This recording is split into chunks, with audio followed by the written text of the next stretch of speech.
Hello, I'm Tiago Garcia, and this is my introduction to possible PhD supervisors. Now, if you're getting this, I assume you also get a lot of prospective students, so I'm only going to take a little bit of your time, about 10 minutes. I'm going to talk about my history and about some of my research topics and strengths. So, first of all, I'm actually Mexican, though it might not seem like it, and this is the most Mexican picture I could find for my youth.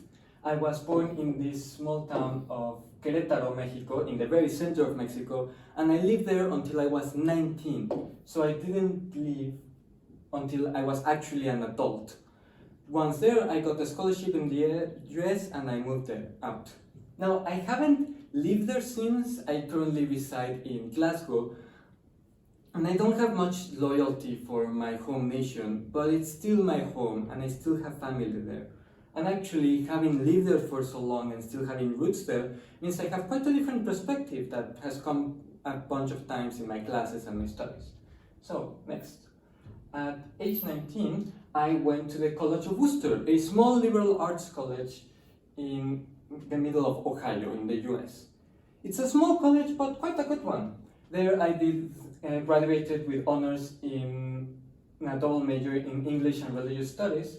And English I took because there were no comparative literature and it was the best replacement, but religious studies was for quite a different reasons. I expected it to be a lot about the Bible and theology, but instead it was about a holistic view of culture, and by necessity we talked about religious food, about religious art, about religious architecture, about religious thought, about everything religion could be, and therefore everything culture could be.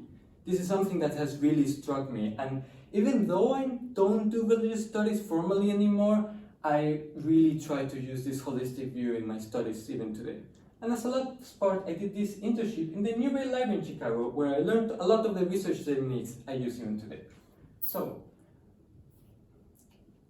my greatest achievement was in college was my most joyful award, based on my thesis, The Paradoxical Descriptions of Divine Beings. Now, I'm very proud of my thesis. It looked at how God's dress in 10 different cultures and how those are described in literature, but I'm more proud of my achievement.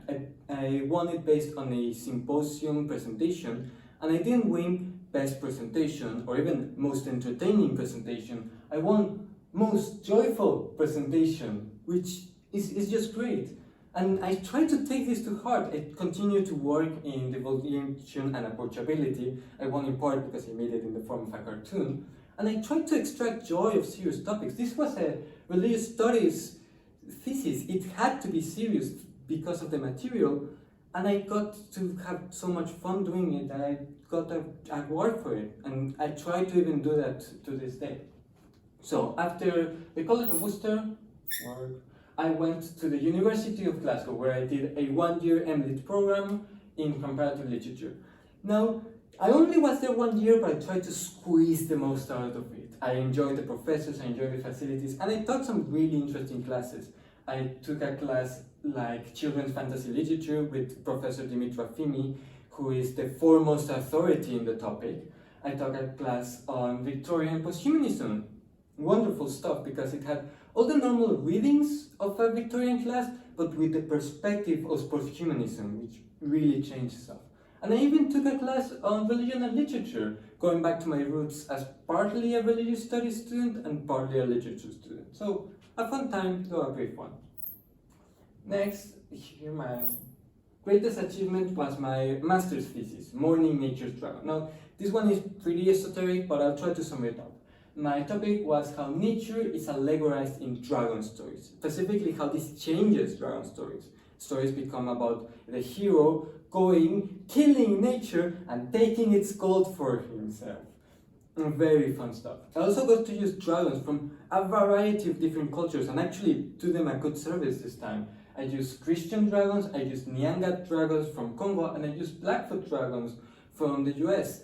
And this I supplemented with indigenous lore, with the concept of Tecuani, or he who devours men, which is a concept I used from Nahuatl lore of Mexico after I was frustrated that none of the Western theory was doing everything I wanted it to do.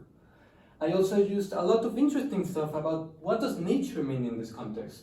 with Beyond Nature and Culture with Felipe Escola. And it was a fun stuff, but I also had something interesting, which is that whenever somebody asked me what I do, I just told them I studied dragons, I read dragons. And a lot of people dismissed this. They didn't think I could make something out of this project, and I think I proved them wrong. And a lot of my projects have started kind of like frivolous, but I always endeavored to develop them into something more profound. Now, about those possible projects. Here are some of my possible theses. Now, I found contradicting information as to whether I should already have a project or whether I should develop one with a supervisor, but here are a couple ones I developed, and you can choose yours. The one I'm most excited for is Demons and Doorkeepers, a monster theory approach to underworld entities. Now, this is for two reasons. First, underworld creatures are just great. Not only are they great because they're fun, they're great because usually they answer very profound questions. Not just, why is this monster here? But why does this monster need to be here? What is his function? What is the function of hell? Things like that. That's a question I want to ask. The way I want to ask it is via monster theory. Monster theory is used to dealing with monsters, but recently, researchers have started using it for all sorts of things, for marginalized communities, for indigenous communities, for queer communities, for all these communities that are outside what is established in the norms, and so there's great stuff being written about them in monster theory. And when you combine them, it gets even better, with things like the horned serpent, which I studied for my master thesis with Yama, with Yamit, being monsters that people hate, but who also have a good purpose. They are monsters corrupted by a good purpose, I should say. It's a wonderful source of ambivalence. And this has an advantage in feasibility as well, because there's researchers that have done a lot of the work already. Researchers like Irving Finkel and Daniel Ogden have already done detailed nuanced explanations of the underworld in ancient times, and I can base those to make a better project.